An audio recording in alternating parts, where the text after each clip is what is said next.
25 जून 1937 को जन्मे डी.आर. मेहता राजस्थान के बाड़मेर, जैसलमेर और सीकर जैसे अभावग्रस्त जिलों के कलेक्टर भी रहे हैं, तो उद्योग खान जैसे अहम विभागों के नीति नियामक भी रहे हैं। लेकिन कला और कानून में स्नातक डी.आर. मेहता राष्ट्रीय स्तर पर चर्चा में तब आए जब उन्हें विदेश व्यापार विभाग का प्रबंध निदेशक बनाया गया। केंद्रीय वित्त मंत्रालय में अतिरिक्त सचिव बैंकिंग रहे मेहता के निदेशक रहते हुए ही आयात निर्यात नीति घोषित हुई, जिसने पूरे देश के व्यापारिक माहौल को बदल दिया। यह अलग बात है कि मेहता के लिए अब तक के प्रशासनिक जीवन में किसी एक कार्यकाल को सबसे ज्यादा अहम मानना थोड़ा मुश्किल है। एक कार्यकाल जो मैं कभी नहीं भूलूंगा वो था जैसलमेर का, जब मैं वहाँ जिलाधीश था।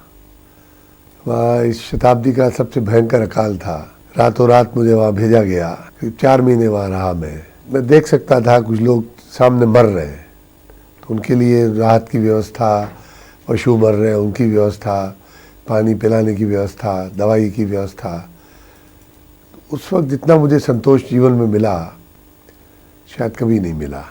विदेश व्यापार से जुड़ी नीतियों में आए क्रांतिकारी बदलाव के प्रमुख सूत्रधार रहे डी.आर. मेहता को भारतीय रिजर्व बैंक का डिप्टी गवर्नर बनाया गया, तो वह वक्त देश में बैंकिंग सुधारों का था। सेबी के चेयरमैन पद पर रहते हुए प्रशासनिक सेवाओं से सेवानिवृत्त हुए डी.आर. मेहता ने एक नहीं पूरे 7 साल तक सेबी यानी securities and exchange board of India में बतौर चेयरमैन सेवाएं दी। उन 7 वर्षों में बहुत सारे सुधार हुए। विशेषज्ञ थे, उनकी राय ली गई।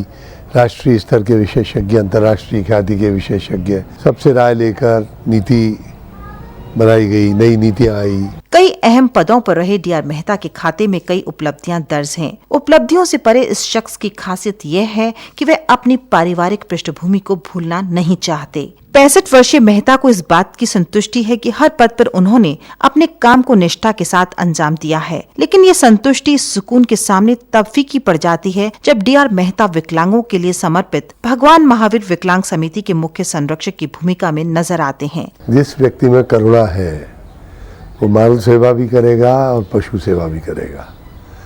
कोई विरोधाभास नहीं है। ये नहीं कि पशु को बचाया तो आदमी को नहीं बचाएगा, और ये नहीं कि आदमी को बचाया तो पशु को नहीं बचाएगा। दोनों का आधार एक है, अनुकंपा, करुणा जो भी है, तो दोनों की आवश्यकता है। कला और साहित्य के संरक्षण के लिए 1977 में प्राकृत भारती अकादमी की स्थापना करने वाले मेहता के लिए जीव प्रेम अहम है। भले ही वह जीव मानव हो चाहे पशु या पक्षी, उनका यही प्रेम उनके व्यक्तित्व को एक नई ऊंचाई भी प्रदान करता है।